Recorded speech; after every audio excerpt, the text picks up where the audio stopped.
Assalamualaikum warahmatullahi wabarakatuh. Waalaikumsalam warahmatullahi wabarakatuh.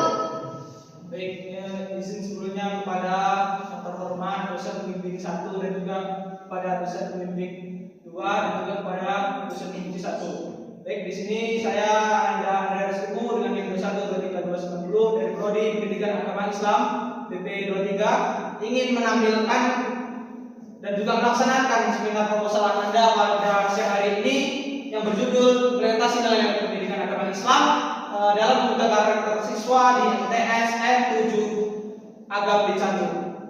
Nah, kita masuk ke bagian latar belakang. Nah, di mana latar belakang pendidikan agama Islam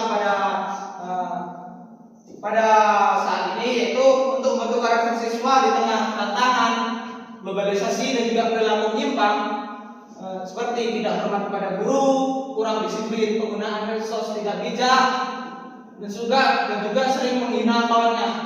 Di MTS N Negeri 7 Agam Canggu ini meski religius seperti tadarus, sholat berjamaah dan juga melaksanakan ngaji bersama, masih ada masalah seperti ketidakjujuran dalam memberikan tugas, konflik siswa dan juga perlunya pengkajian implementasi nilai pendidikan agama Islam untuk membentukkan karakter Islam yang utuh. Masuk kita ke bagian rumusan masalah.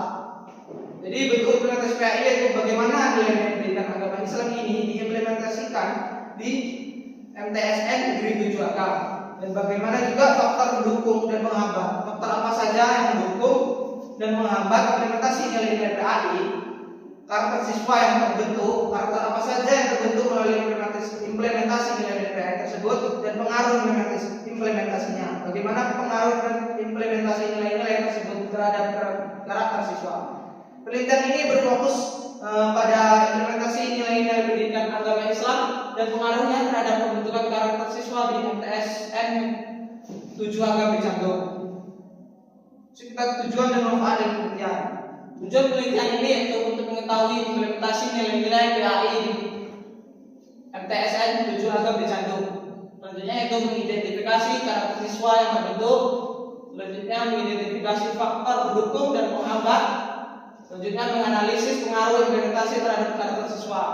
Selanjutnya manfaat penelitian. Manfaat penelitian saya yaitu kontribusi teoritis pada pengembangan ilmu pendidikan agama Islam, acuan praktis bagi guru PAI untuk evaluasi dan strategi pembelajaran, dasar kebijakan bagi kepala sekolah untuk meningkatkan kualitas pendidikan karakter, serta mendorong kesadaran siswa akan pentingnya nilai agama. Selanjutnya itu kajian teori implementasi dan PAI. Pengertian implementasi yaitu pelaksanaan atau penerapan yang terstruktur dan terencana untuk mencapai tujuan dalam pendidikan. Implementasi yang baik penting untuk keberhasilan program. Pendidikan agama Islam yaitu upaya sadar dan terencana membimbing peserta didik menjadi manusia beriman, bertakwa, berakhlak mulia dan sesuai ajaran Islam. Tujuan pendidikan agama Islam itu ialah membentuk siswa beriman, bertakwa, berakhlak mulia, memahami prinsip Islam, mengamalkannya dalam kehidupan sehari-hari. Selanjutnya kita masuk ke objek penelitian. Jadi lokasinya yaitu di MTS Negeri 7 Agam, Kecamatan Canggu, Kabupaten Agam, Sumatera Barat. Madrasah religius dengan kegiatan keagamaan harian. Fokus implementasi nilai PAI dan pengaruhnya terhadap pembentukan karakter siswa kelas 7 sampai kelas 9. Subjeknya yaitu siswa, guru PAI, kepala madrasah serta wali kelas. Selanjutnya metode penelitian, metodologi penelitian, pendekatan dan metode. Penelitian ini menggunakan pendekatan kualitatif dengan metode studi kasus. Pendekatan ini dipilih untuk memahami secara mendalam proses implementasi nilai-nilai PAI dalam pembentukan karakter siswa MTS Negeri 7 Agam di Canggu. Kenapa saya menggunakan metode penelitian kualitatif?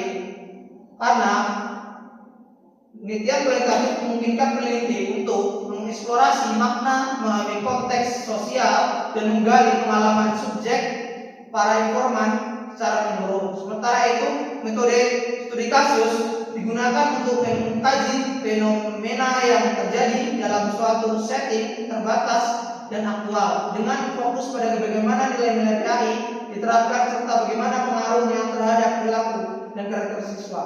Nah, dengan menggunakan metode ini, jadi dapat memperoleh gambaran menyeluruh dan mendalam mengenai dinamika pembentukan karakter melalui pendidikan agama Islam di madrasah tersebut, baik dari segi strategi, pelaksanaan, hingga hasil yang tampak dalam keseharian siswa. Masuk kita ke teknik pengumpulan data.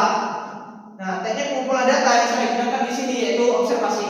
Observasinya itu saya observasi langsung terhadap aktivitas siswa dan guru di madrasah Sanawiyah di MTS 7 Agama Islam ini.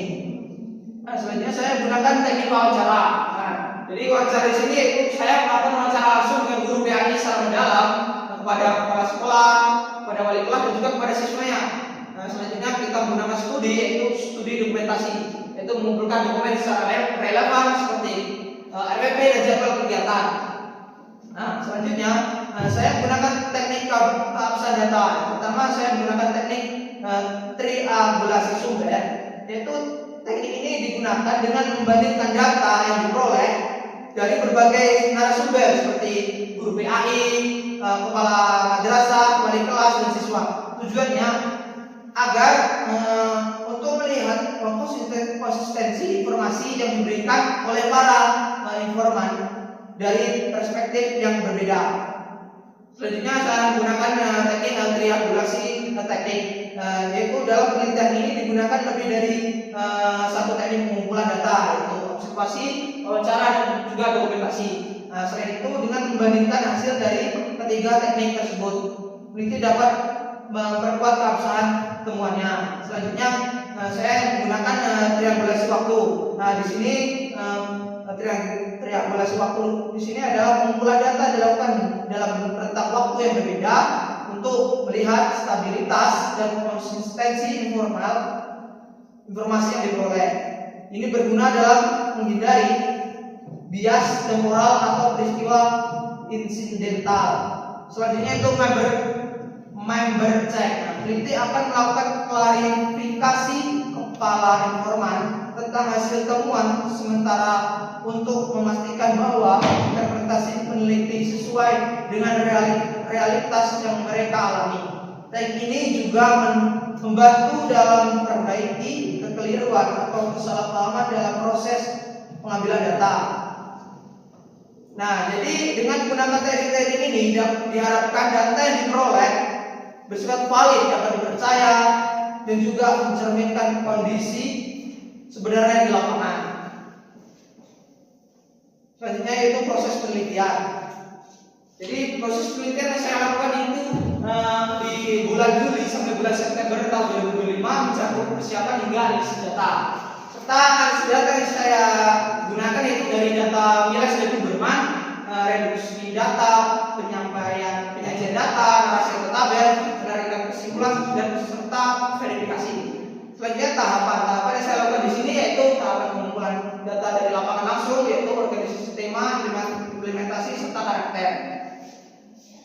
Nah, hasil dari penelitian saya tersebut yaitu saya mengambil dari beberapa jurnal yang saya dapatkan, yaitu pertama itu Siti Aisyah menyatakan bahwasanya implementasi PAI bentuk karakter religius jujur disiplin, contohnya di SMP Negeri 1 Sleman.